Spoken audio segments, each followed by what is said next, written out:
Entonces, hoy tengo todo. Ya. Lo primero que vamos a ver ahora, bueno, no lo primero, lo único que vamos a ver por caso de muestra súbita, son las habilidades de pensamiento científico. La idea de esto era más que nada que ustedes practicaran algunas preguntas y recordaran cómo es el método científico. ¿Por qué? Por este tipo de preguntas que tenemos por acá. Este tipo de preguntas no se dan solo en biología, ya se dan tanto en física como en química, y la verdad es más para que practicaran un poco la forma de responder y vieran un poco la diferencia entre eso, que les podría ayudar porque son preguntas que van sí o sí, que siempre están en los modelos. Y además la idea era practicar algunas lecturas de tablas, pero considerando la situación las voy a subir y y ahí voy a tratar de hacer un poco más énfasis en cuáles son las variables para que las vayan conociendo también por si todavía les cuesta esas cosas. Bueno, en cuanto al método científico, ¿qué les puedo decir? El método científico es técnicamente un debido proceso para generar conocimiento. ¿A qué se refiere con esto? Son una serie de pasos que se utilizan para llegar, en el contexto que estamos, para llegar a un descubrimiento científico. ¿Y por qué se hace una serie de pasos? No solo para ayudar a la tarea de investigar, de hecho, de dar una estructura, ayuda a desarrollar todo esto como si fuera una bola de nieve que se va agrandando. No solo eso, sino que también el hecho de respetar los pasos y que no falte nada, ningún paso de este proceso, va a indicar también una cierta veracidad o cierta credibilidad al descubrimiento que se está haciendo o lo que se está intentando probar. El inicio del método científico es básicamente antecedentes. ¿A qué se refiere con antecedentes? Es algo que se tiene datos. Son datos que están disponibles, abiertos para el público, que todo el mundo puede ver, y de acuerdo a esos datos, a eso que es visible dentro de la naturaleza o algo que ya se obtiene, yo puedo sacar una observación, algo que me llama la atención. De acuerdo a ese algo que me llama la atención, a esa observación, yo digo, de esto yo puedo sacar algo más. Ya cuando uno ve que hay algo que le llama la atención, se forma algo, una duda, una pregunta o un problema. Básicamente, a partir de la observación de los antecedentes o de lo que yo tengo disponible, puedo sacar una pregunta de investigación. Esta pregunta de investigación va a ser lo que yo voy a intentar responder mediante este debido proceso, ¿ya? Y cómo responda va a depender a lo que llegue. ¿A qué me refiero con esto? Yo voy a tener este problema de investigación, es una incógnita que está por resolverse. Para yo resolver esta incógnita, tengo que imponer una hipótesis. Una hipótesis es una posible respuesta. ¿Por qué digo posible respuesta? Porque no es verdadera hasta que yo demuestre lo contrario, ¿ya? Aquí la hipótesis es similar un poco a lo que, o sea, es similar un poco a lo que vemos en el lenguaje. Cuando ustedes están argumentando y tienen una tesis en lenguaje, necesitan poner argumentos, pero ustedes pueden argumentar, por ejemplo, con el trabajo de otras personas. Cuando nosotros hablamos de método científico, ustedes no pueden argumentar solamente con el trabajo de otras personas. Eso es un antecedente. Eso es algo que tiene habilitado todo el mundo. Lo que ustedes necesitan, cuando ustedes tienen una hipótesis en un método científico, ustedes quieren probar que su posible respuesta a una pregunta es verdadera, lo que tienen que hacer es experimentar en lo empírico, en lo visible. Lo que si yo repito el experimento 30 veces, siempre me da el mismo resultado. Eso es lo que es válido. Pero para ustedes llegar a esta experimentación que sea capaz de corroborar que su hipótesis es verdadera, tienen que previamente diseñar un experimento. ¿Por qué se diseña antes de experimentar a tontas y a locas? Porque ustedes tienen que ver que este diseño experimental de verdad, aunque sea desde la planificación, de verdad pueda probar su hipótesis. Un experimento que tiene falencias, que tiene algún punto, y esto de hecho se ocupa mucho en las preguntas de física, así como que vean cuál es la falencia del experimento y por qué no puede comprobar la hipótesis. En física se ocupa harto, en biología quizás no tanto, pero siempre se hace un diseño previo del experimento para asegurarse esto, que pueda probar la hipótesis. Cuando yo llego a experimentar, cuando yo llego a hacer esto empírico, no me sirve solamente experimentar, sino que se toman los datos de lo que ocurre, se hacen observaciones, ustedes anotan desde lo que creían que iba a pasar hasta lo que en verdad pasó. Y ahí es donde empieza, a partir de los resultados, la evaluación de los datos. ¿Por qué esto no pasó? Porque si esto debería pasar, ¿qué interfirió para que no lo hiciera? Y así se va desarrollando todo esto hasta llegar a las conclusiones de acuerdo a lo que ustedes experimentaron. Y estas conclusiones se pueden ir por dos lados. Sus conclusiones apoyan su hipótesis y por ende se pueden llegar a publicar e incluso algo más, o sus conclusiones no apoyan su hipótesis. Si sus conclusiones, o sea, los resultados y lo que evaluaron de los resultados de su diseño experimental no son, o sea, perdón, de su experimento no son capaces de confirmar que su hipótesis es verdadera, se rechaza. Y este rechazo puede, a partir de este rechazo, a partir de este rechazo es como la inspiración del método científico no es que se queda ahí.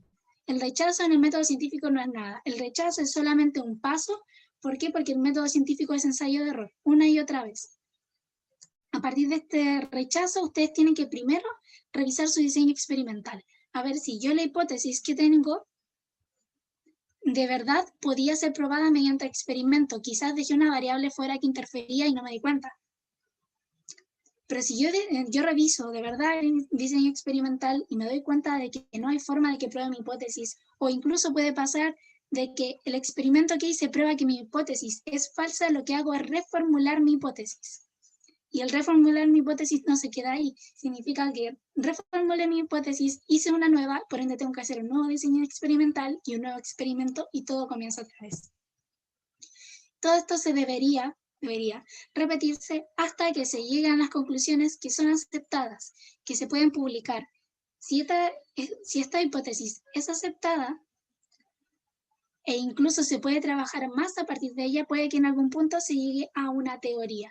Lo de ley en principio es como mucho más allá, pero la verdad lo que tienen que pensar es que cuando una hipótesis es aceptada después de todos esos ensayos y esos errores, siempre se puede seguir trabajando más, se puede ampliar y se puede seguir buscando. Eso es como en general lo que es el método científico. ¿Qué es importante? Porque eso es como el aspecto general. ¿Qué es importante que les sirve para poder responder preguntas? Preguntas como estas que vemos acá, donde nos hablan de teoría, resultados, hipótesis, preguntas de experimentación, procedimiento experimental, y tenemos que diferenciarlo. Es primero que sepan la diferencia entre hipótesis, teoría y ley. La hipótesis y la teoría tienen en común que explican sucesos. ¿A qué se refiere con esto?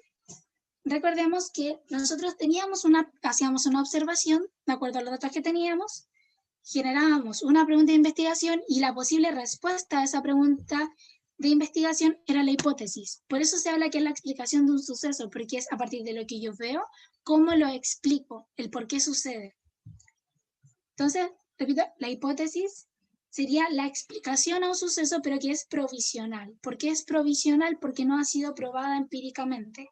Una hipótesis no tiene validez hasta que es probada. ¿Ya? Distinto es la hipótesis de la teoría. ¿Por qué?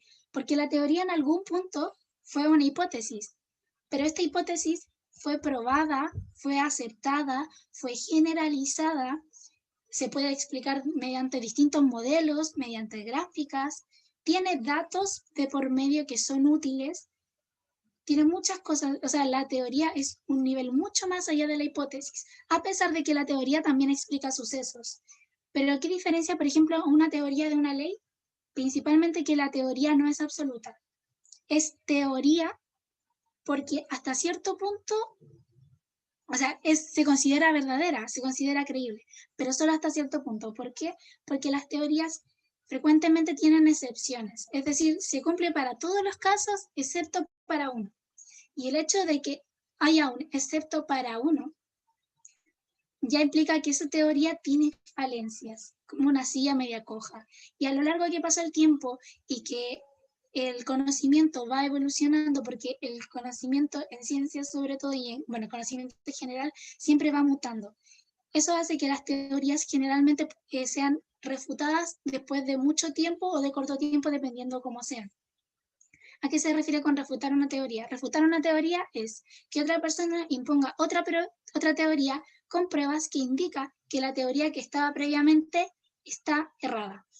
Ejemplo de esto, saben que antes de la teoría de la selección natural que hay actualmente, que es como la más aceptada, que a pesar de que tiene falencias, porque se supone que hay puntos que no explica, antes de eso se hablaba, por ejemplo, bueno, casi en un principio se hablaba que Dios había creado todo, después de eso se dijo que las especies eran inmutables en el tiempo y que básicamente un elefante que voy a ver ahora era el mismo exactamente igual que había hace más de 18.000 años, por ejemplo, cosas así. Entonces, a medida que el conocimiento va cambiando, las teorías se van refutando y se van dando nuevas explicaciones cada vez más aceptadas y la idea es que sean cada vez más acertadas. Y lo otro es la ley, que la ley se limita a describir sucesos. La ley es algo irrefutable. La ley es algo, se limita solamente a relacionar variables que se encuentran en la naturaleza, perdón, a relacionar variables que se encuentran en la naturaleza y que no se puede negar que están ahí y que están relacionadas. Por lo mismo, la ley que solo describe un suceso natural puede expresarse matemáticamente y obviamente se puede probar. ¿Ya? Generalmente nosotros no hablamos de leyes, o sea, no hablamos de muchos ejemplos de leyes en biología. En biología se habla más de teorías. Leyes van a haber más en física, por ejemplo, la ley de Kepler, la segunda ley de Newton, la ley de Hooke. Ya leyes van a haber más en ese sentido. Y de hecho, también en las preguntas como las que le mostré antes, donde hay que diferenciar entre ley, teoría e hipótesis, casi siempre se da que la respuesta en biología, por lo menos los modelos que dan, casi siempre está relacionado a hipótesis, a modelos experimentales, porque no es como que veamos muchas leyes en el área de biología. ¿Ya? En cuanto a lo otro que tengo acá abajo, que es lo que vemos en morado, son los postulados. Perdón, voy a sacar eso. Bueno, cuando se salga la parte de abajo, ya, los postulados, y esto lo digo solamente así como para que tenga la idea, es que hay cosas que no son evidentes y que no son probables, pero aún así, a pesar de no ser evidentes y no ser probables, se consideran como verdades absolutas porque se necesita partir desde algo para comenzar un razonamiento. Ejemplo de esto son los postulados de la teoría celular. ¿Ya? También hay otra cosa que se llama principio, pero no voy a enfocar tanto en eso. Lo que tienen que saber es que para todo lo que hay acá, previamente hubieron postulados o principios que lo que hacen es funcionar como base de razonamiento para que todo esto se pueda desarrollar. Es como un conocimiento mínimo que ayudó a generar más conocimiento, a pesar de que ese conocimiento mínimo no fuera necesariamente probable, pero es algo que nosotros consideramos como verdadero.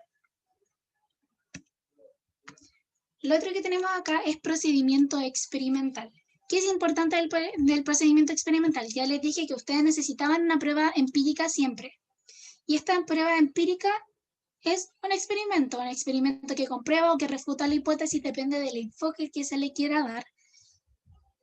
Y la idea de un experimento es que se repita, o sea, que a pesar de que yo lo repita 20 veces, de los mismos resultados o resultados similares y que sea replicable en cualquier parte del mundo, ¿no?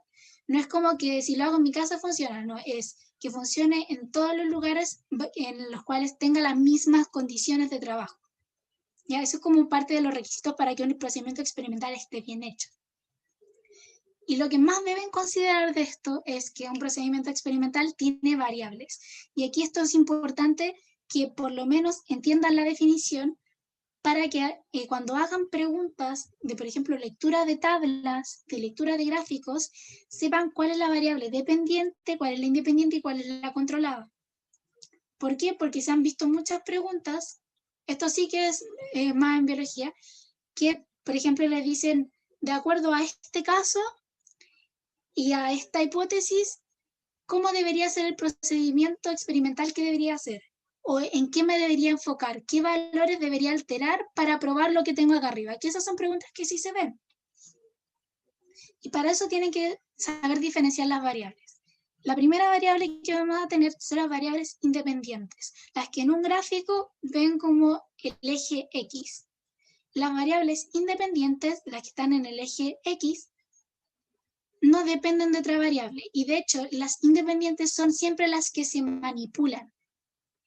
Por ejemplo, si yo quiero evaluar la actividad enzimática frente a la variación de temperatura, si yo lo que estoy variando es la temperatura para ver cómo reacciona la enzima y su actividad enzimática, eso significa que mi variable independiente es la temperatura. Si yo estoy hablando de variables independientes, que es su contraparte, sería lo que vemos en un gráfico, por ejemplo, en el eje Y. Es decir, en este eje que está en vertical. ¿Qué es importante? Es que la variable independiente siempre es la que responde a la independiente. La dependiente siempre va a estar ligada a X. Dependiendo de cómo yo altere a la variable X, me va a responder la variable Y. Entonces, volviendo al ejemplo anterior, si yo les digo que quiero evaluar cómo reacciona la actividad, o sea, cómo se modifica la actividad enzimática frente a una variación de temperatura, yo les tengo que, y ustedes ya saben que el eje X, que es el que tiene la temperatura, es el de las independientes, no me pueden decir otra cosa que la actividad enzimática es mi variable dependiente. ¿Por qué? Porque a medida que yo cambie la temperatura, ya sea que agregue más temperatura o a que agregue menos, esa actividad enzimática va a llegar a ciertos límites, ¿ya? ¿Y qué pasa? Que es la última variable, que es la que siempre quizás como que se olvida, que es la variable controlada. ¿Por qué? Porque si yo le estoy diciendo la relación de la temperatura con la actividad enzimática, tienen que recordar que las enzimas también, por ejemplo, se ven afectadas por el pH. Entonces, yo no saco nada con hacer un experimento en el cual voy modificando la temperatura para ver cómo varía la actividad enzimática y encima voy cambiando también el pH. O sea, lo podrían hacer, pero tendría que estar dentro de la gráfica contemplado la variación del pH. Pero si yo no contemplo la variación del pH y lo hago a un taller local, los resultados que me van a dar no van a ser exactos, ni van a ser los mejores, ni van a probar de la mejor manera mi hipótesis, porque es algo que quedó en el aire que no debería haber quedado en el aire. Entonces, ¿qué se hace en estos casos? Se genera una variable controlada, es decir, como yo sé que el pH interfiere en la actividad enzimática, dejo el pH constante, intocable, yo lo dejo inmutable y a su vez voy cambiando la temperatura para ver cómo reacciona la actividad enzimática. ¿Para qué? Para que el pH no interfiera. Por lo mismo acá dice, las variables controladas es un factor que influye sobre la variable dependiente, es decir, que también puede afectar la actividad enzimática, pero que no se está estudiando, por ello se mantienen valores constantes. Y lo último que queda, que es lo que principalmente vemos en preguntas de hormonas, es lo que conocemos como un grupo control y un grupo experimental. Y es que cuando ustedes hacen una experimentación y después ven los resultados, ustedes van a necesitar analizar datos. Los datos, los que van a ver en tabla, los que van a ver en gráfica y todo eso, ¿ya? Pero no sacan nada solamente con experimentar y no tener datos con los cuales contrastar. ¿A qué me refiero con esto? Por ejemplo, si yo estoy viendo cómo afecta un medicamento a un tipo de célula, no puedo solamente tener el dato de la célula enfrentada al medicamento. Tengo que tener también el dato de la célula, cómo funciona en tiempo normal y cómo funciona frente a ese medicamento, porque no saco nada con no tener un dato control, con tener un dato que está bajo las mismas condiciones, pero que no está sometido a la variable para poder contrastar. Parte de poder probar lo que se está intentando con la experimentación es tener los datos suficientes. Y parte de esos datos suficientes es siempre tener un grupo control que no se someta a la variable de estudio. Y además uno experimental que incluso puede ser más de uno, que es el cual se somete a la variable o variables del estudio. Todo esto para que en verdad el experimento sea provechoso y sea útil. Y esta es como de las primeras preguntas y ahora y si tienen alguna duda, pregunta, me avisan. Voy a abrir el chat. La verdad es que no puedo abrir el chat. No me deja abrir el chat. Bueno, cualquier cosa me avisan si hay algún mensaje. Ahí te aviso, Eli. Ya. Por ejemplo, esta pregunta dice, los científicos aún no comprenden del todo por qué la obesidad está relacionada con un mayor riesgo de padecer diabetes tipo 2, aunque, comillas, múltiples estudios experimentales realizados en ratones han demostrado que los adipocitos, células del tejido graso, secretan una hormona llamada resistina y que los niveles de esta hormona se encuentran anormalmente elevados en los ratones obesos. A partir de las siguientes opciones, ¿qué se asocia a la oración entre comillas? Vamos contrastando, contrastando. A la postulación de una teoría. Si yo leo múltiples estudios experimentales realizados en ratones, o sea, ya hubo una experimentación previa, han demostrado que los adipocitos, si me dicen han demostrado, es porque yo ya tengo los resultados, secretan una hormona llamada resistina, o sea, me están contando lo que pasó básicamente, ya está todo listo, y que los niveles de esta hormona se encuentran anormalmente elevados en los ratones obesos. O sea, me están diciendo los resultados de una experimentación. ¿Pero qué pasa? Recordemos que habíamos enunciado, nos dicen, los científicos aún no comprenden del todo por qué. O sea, dice, aún no comprenden del todo. Teniendo en cuenta de que me dicen que aún no está comprendido, no me están dando una explicación, solo me están dando datos, ¿yo qué puedo decir? Que solamente me están presentando, en las comillas, resultados. De hecho, todo lo que me están diciendo, entre comillas, son solamente datos que ya están y que no son refutables.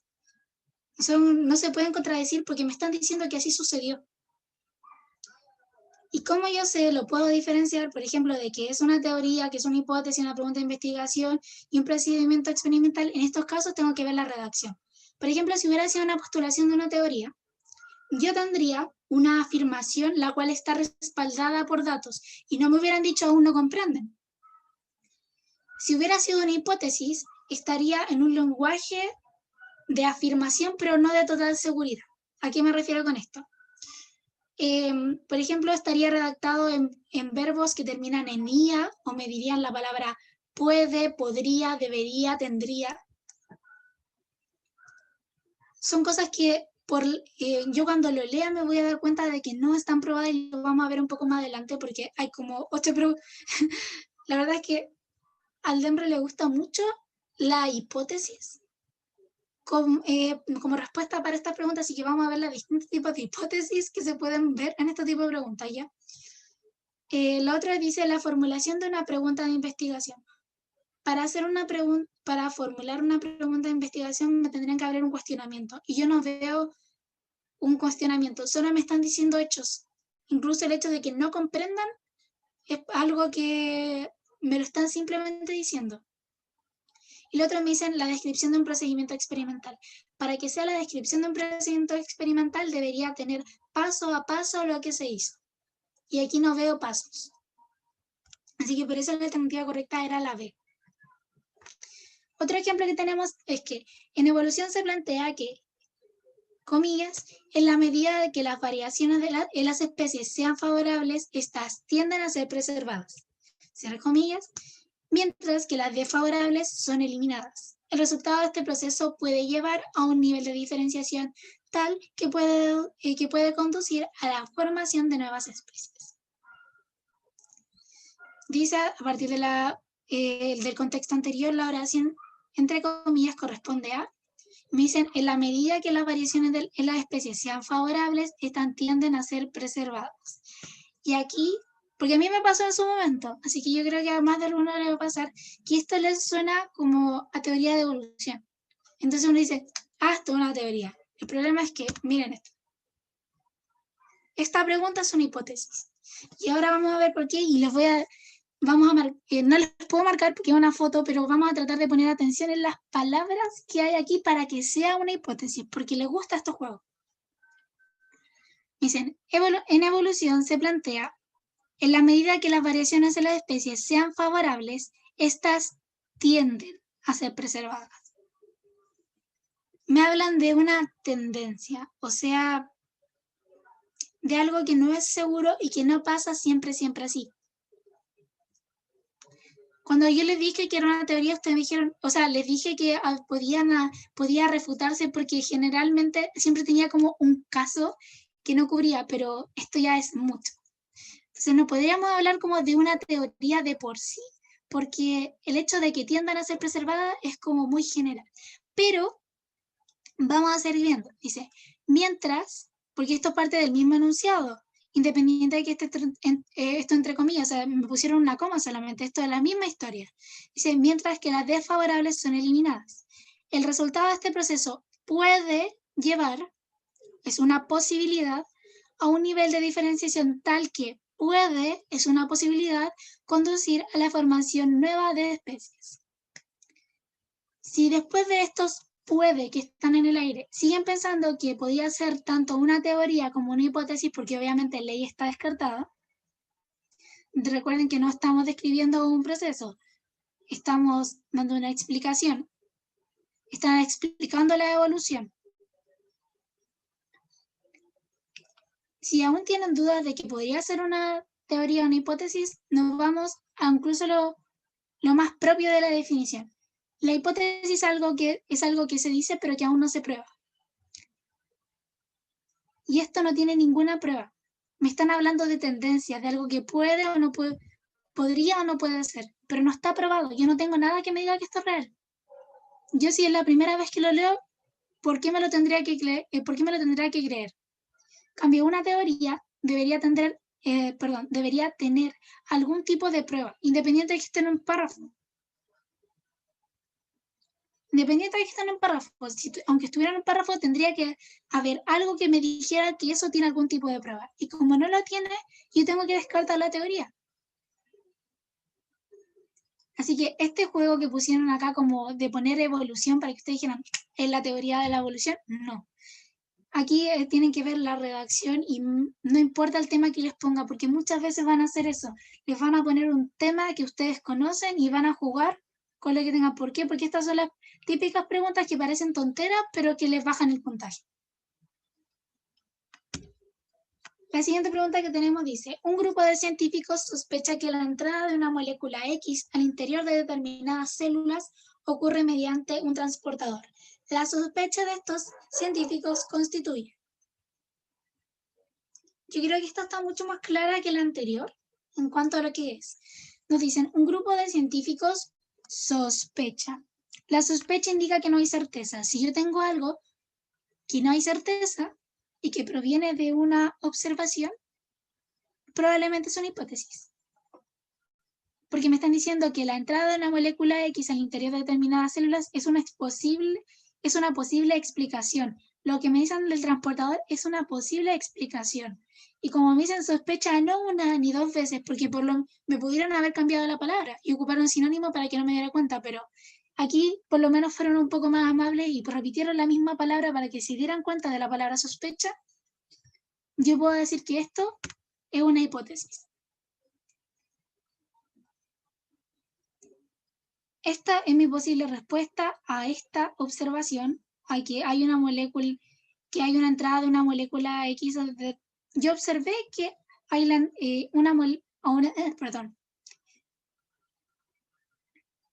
Yo observé que una molécula X entra a la célula y la sospecha, es decir, la posible explicación de cómo entra, es este transportador.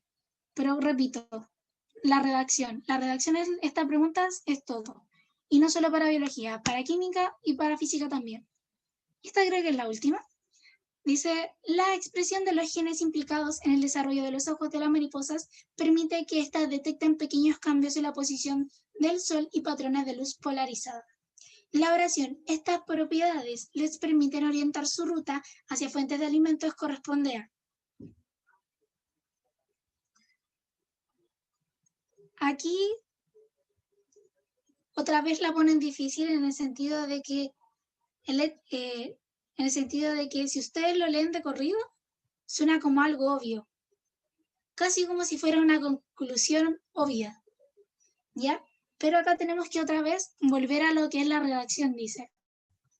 La expresión de los genes implicados en el desarrollo de los ojos de las mariposas permite que éstas detecten pequeños cambios en la posición del sol y los patrones de luz polarizada. Eso es un dato que se tiene, es un antecedente.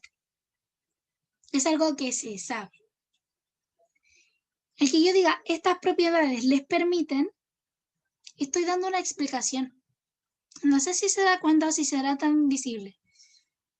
Pero el que yo diga estas propiedades le permiten, hasta cierto punto estoy argumentando. Les permiten orientar su ruta hacia fuentes de alimento. Y como yo estoy dando una explicación a un suceso natural que solamente se está observando de datos que ya están disponibles y ante estos yo no tengo ninguna prueba, esta pregunta también es una hipótesis. ¿Por qué quería mostrarles estas cosas? Porque literalmente, si ustedes lo leen rápido y distraídos, son preguntas que se van a confundir. Por eso le digo, siempre, sobre todo porque al DEMRE le encanta la hipótesis para biología. Vean este tipo de preguntas. Dense cuenta de las palabras que se utilizan. Estas preguntas no tienen, son de habilidad de pensamiento científico, no son de materia. ¿Por qué? Porque ustedes tienen que ser capaces de reconocer el tipo de dato que le están dando. Y por si acaso, si querían descartar entre las alternativas, no puede ser una ley, porque quizás ustedes pueden decir, me está describiendo un proceso, ya, en una de esas lo pueden tomar así. Pero la ley, como les dije, es algo que se puede expresar matemáticamente y es un suceso de la naturaleza que es generalizado. Están hablando solamente de mariposas. De hecho, ni siquiera están hablando de las mariposas en general, sino que genes implicados a mariposas. Yo no puedo hacer una ley a partir de eso. Es un experimento. No puede ser un experimento porque un experimento, en este caso, de hecho, no es experimento por sí solo. De hecho, debería decir procedimiento experimental, donde me diga los pasos que hay para llegar a este dato. Lo otro sería un modelo. Un modelo no se lo expliqué, pero el modelo es una explicación abstracta que se hace para dar a entender una teoría, por ejemplo. Cuando ustedes ven el dibujo del ciclo del agua, del ciclo del carbono, del nitrógeno, del fósforo, de cualquier ciclo, incluso del ciclo menstrual, cuando ven todo ese dibujito que explica lo que sucede, eso es un modelo. Y aquí no estoy viendo nada de eso. Y lo último que tengo es la teoría. Y como les dije, la teoría no solamente necesita pruebas y debe tener datos que digan que ya está aceptada, sino que también es algo generalizado y caemos en lo mismo. Solo estoy hablando de mariposas. Así que por descarte era la alternativa. Acá ya tenemos más preguntas. Yo creo que voy a hacer esta para explicar las variables y con eso ya estamos por hoy día porque supongo que están muertísimos y ya son las 10. No sé si dejo de compartir pantalla, creo que no.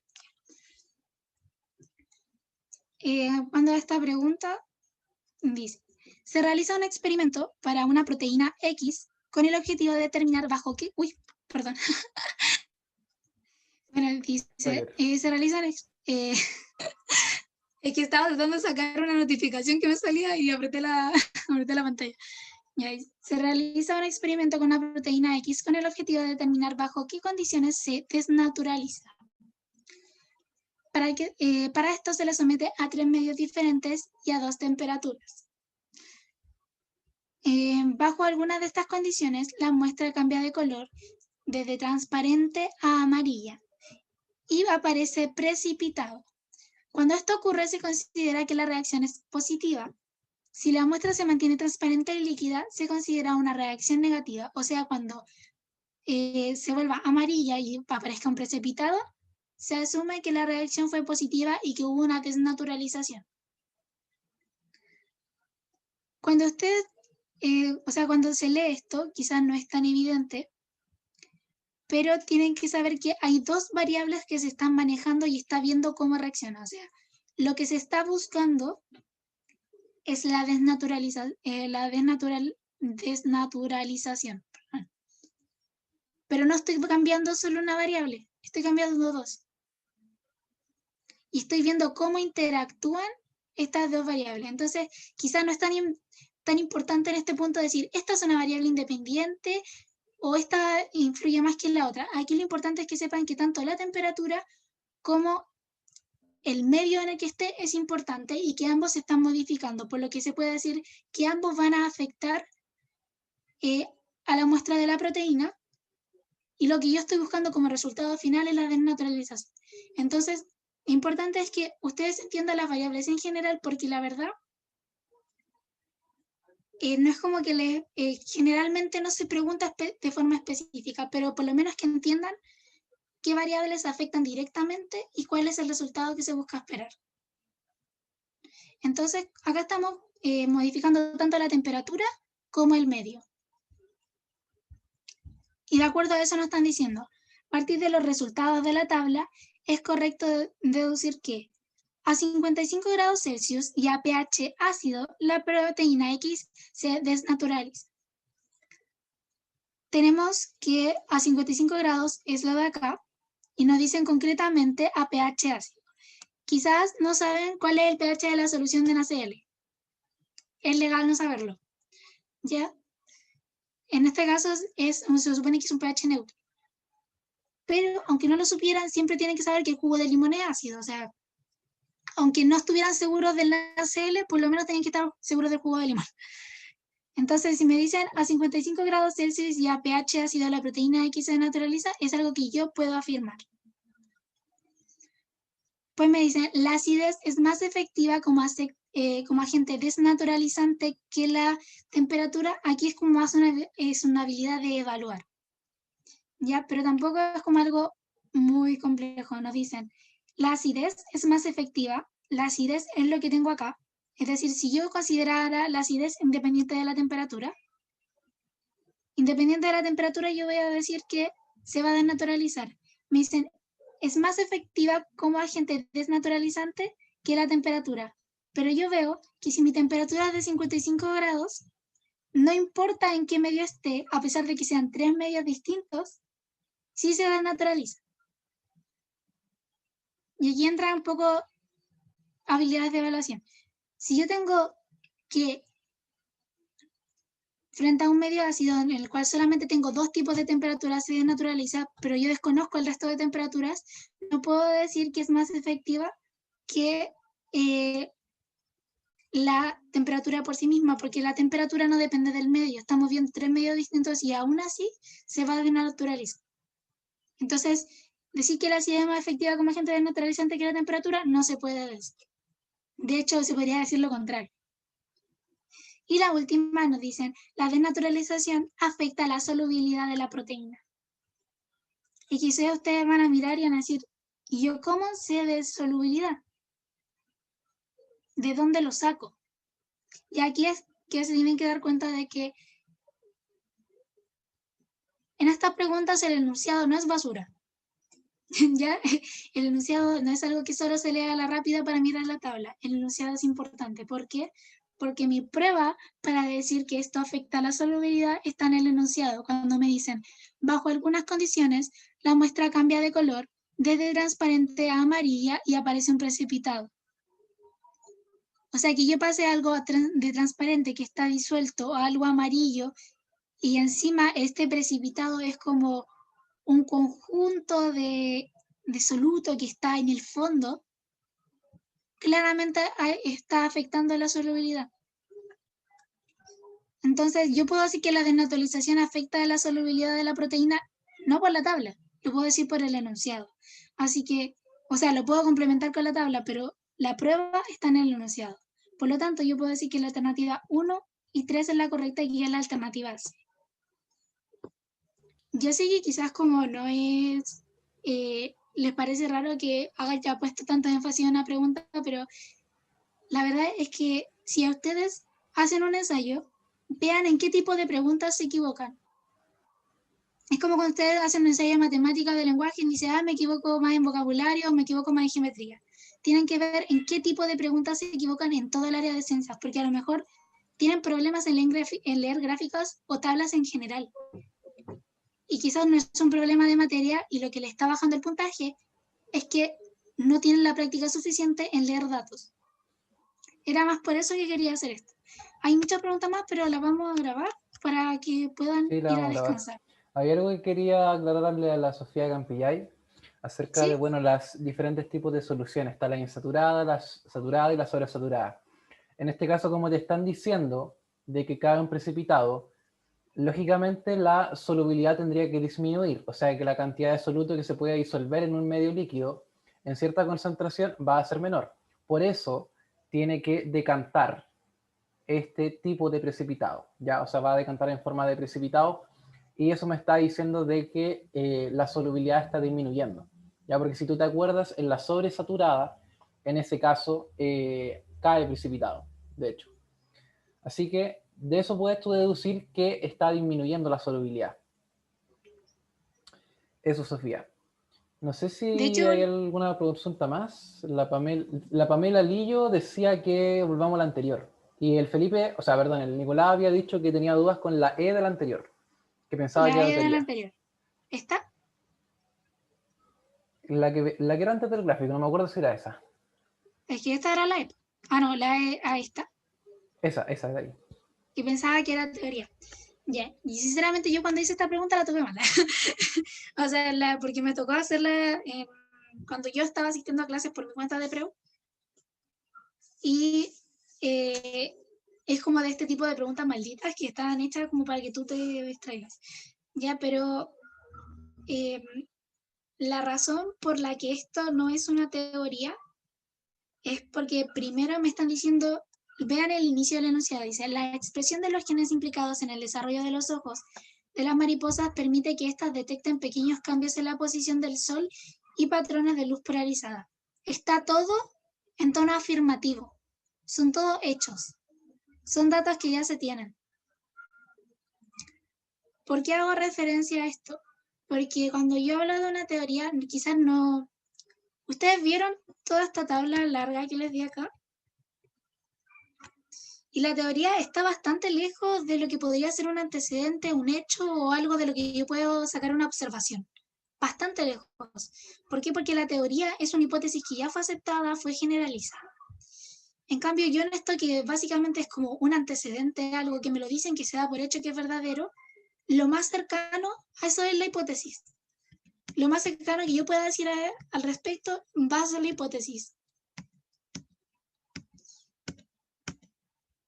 Y si quizás eso no es suficiente como explicación, el hecho de que me digan estas propiedades les permiten, el que yo diga lo que permite o lo que no permite, estoy dando una explicación, estoy dando razones.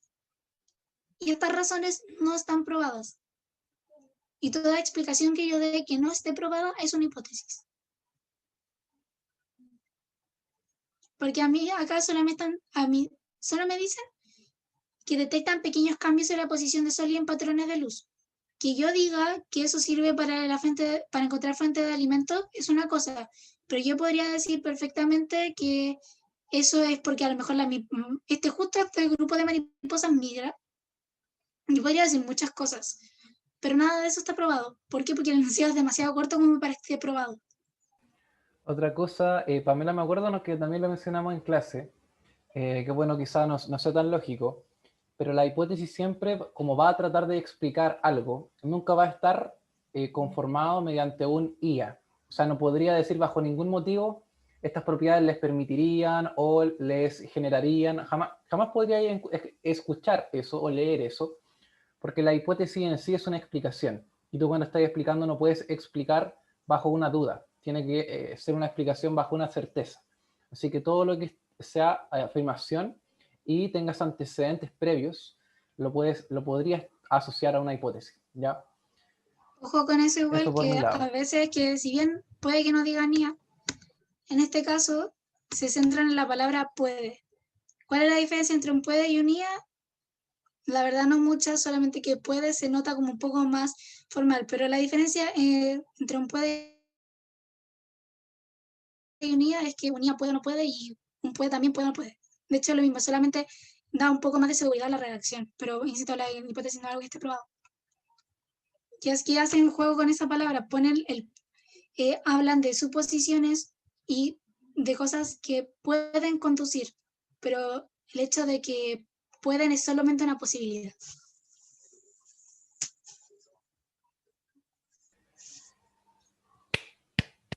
Creo que terminamos, ¿cierto?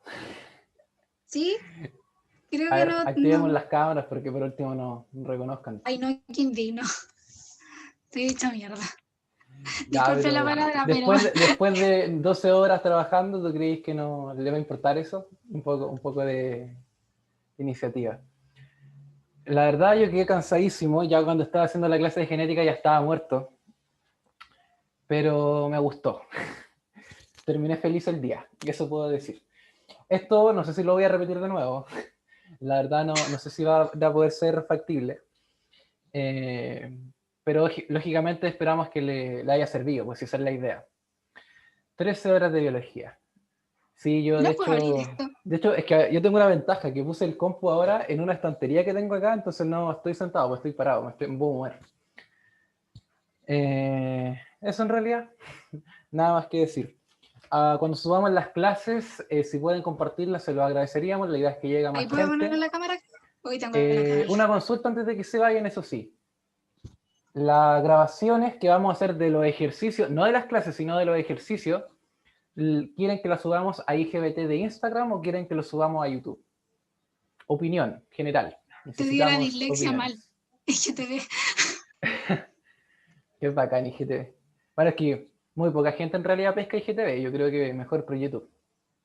O sea, los podemos subir por los dos en realidad, pues puedo subirlo por IGTV y por YouTube. Es que no sé, pues que igual ver un video ahí como en el celu, igual es como bien chico.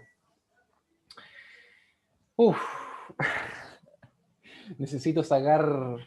Espérate, deja de compartir pantalla. Quiero sacar un pantallazo para subirla a la La página. verdad, espérame. Ahí está. Oh, Ya. ahí puedo. Ya, no sé si quieren colocar las cámaras, pero voy a sacar un pantallazo ahí para que veamos los que aguantaron todas estas horas. Ya. 3, 2, 1. Ahí está. Ya, perfecto. Hoy al final Lucas no alcanzó a venir. No sé si... Creo que fue a la piscina que quería celebrar su cumpleaños, que no lo había celebrado muy bien el día anterior. ¿Te celebran su cumpleaños? Tenía sí, pues, que su cumpleaños era el 28. O el 27. No, pues el 27. El 27, era ayer. De hecho, me había dicho que se iba a levantar temprano, no sé Pobrecitos. qué onda. Le dan regalos de cumpleaños de Ya, Navidad. pero ahí le mandan ustedes. Hoy estamos grabando, ¿verdad? Tengo que cortar la grabación. Da lo mismo si lo vaya a cortar.